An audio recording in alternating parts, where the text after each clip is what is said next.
Hey there, Grumpy Old Fart here. Due to YouTube's changing quote-unquote community standards, I created a channel called Grumpy Old Fart over on Rumble, a free speech alternative to YouTube. You can see all of my stuff over there, including my political and social commentary, as well as my current events videos. The links to my YouTube and Rumble channels, as well as links to let you order my books, are in the description of this video. If you enjoy my content, please like, share, subscribe, and comment. I welcome your comments, even if you disagree with me. Now, on with the video. Hey there, Grumpy Old Fart here. I'm doing a Heroes Unlimited advice video on superpower selection, superpower synergy. One of the things that really irritates me as a game master is when players create characters with superpowers that not only do not make sense with their backstory, but don't mesh well together.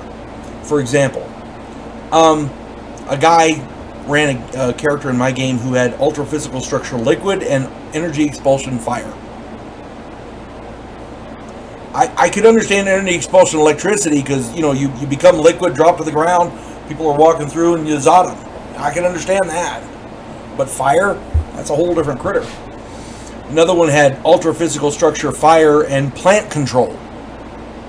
Yeah, that's just antithetical there. Another one had ultra physical structure plasma, meaning radiation, and insect control. Insects can't survive radiation, so I don't get that. I had a player who rolled randomly and got energy expulsion fire, adhesion, extraordinary speed, energy expulsion energy, and underwater abilities. This wasn't too bad, I guess, but his backstory was that he was studying whales as a marine biologist and got bitten by a radioactive whale. I had to ask if he was high at that point. As a game master, might I suggest talking with the player and figuring out what kind of character they want prior to them making the character up, prior to them rolling the dice.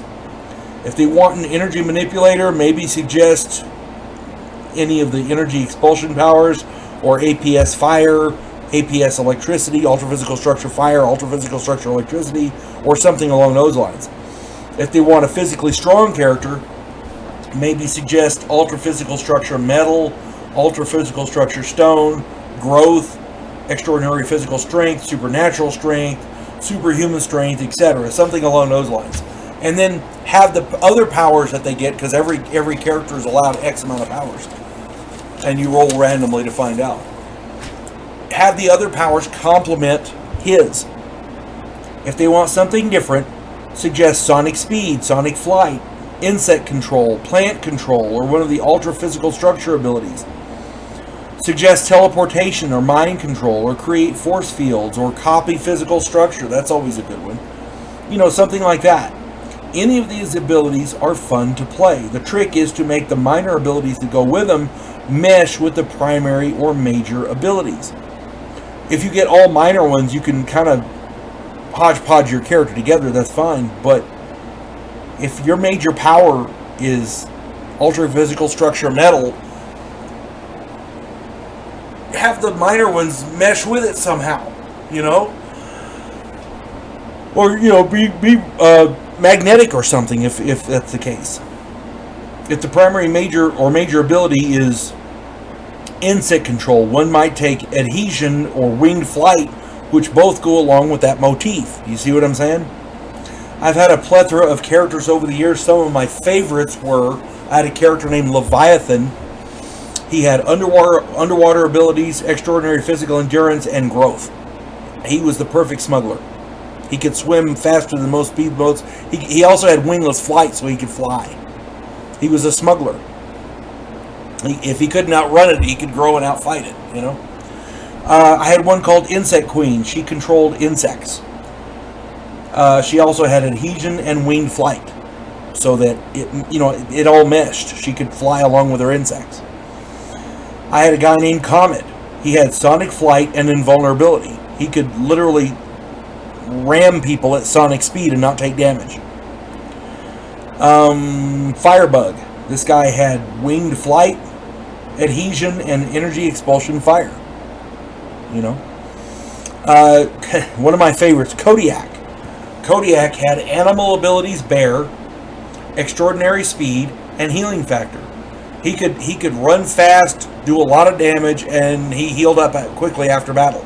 So he was kind of like a more bulkier version of Wolverine, basically.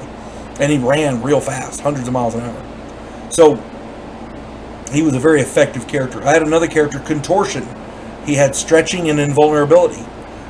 These powers all complement each other. You see what I'm saying? In my opinion, a hodgepodge mix of very different and disparate non-complementary abilities makes a character that is not only difficult to play, but is difficult to fit into a campaign. Such characters also have no style, in my opinion. To me, it's much more fun when all of the player character's powers complement each other, and a general motif for the character can be played out and laid out and followed.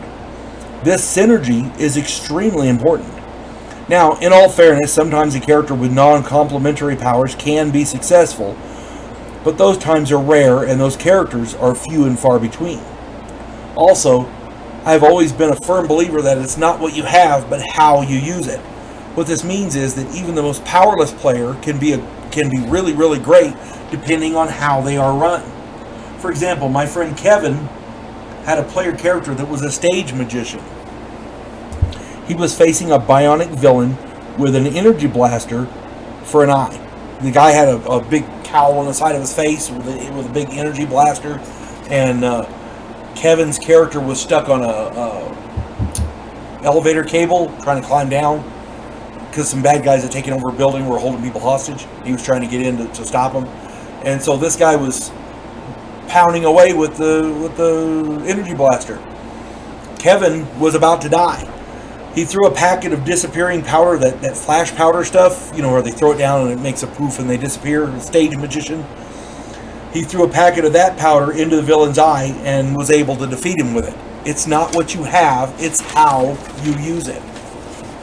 My friend Mark was running a weapons master who used a bow and gimmick arrows and was facing a powerhouse who grew to 60 feet tall. He was going to die until he hit the giant in the eye with an explosive arrow. Yeah, the big guy ran away quickly after that. But back to the original point. Whenever a player develops a character, it is important for that character's superpowers to have a synergy so that they work together and complement each other.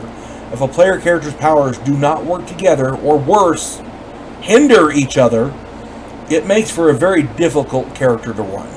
Keep this in mind when your players roll up characters for your game. I have seen player characters with all kinds of different powers and they make it work, but it's, oh my god, difficult. So just before they roll up their character, get with them and talk to them and find out what powers they want, because then you can suggest what the main motif of the character is, because then you can suggest powers.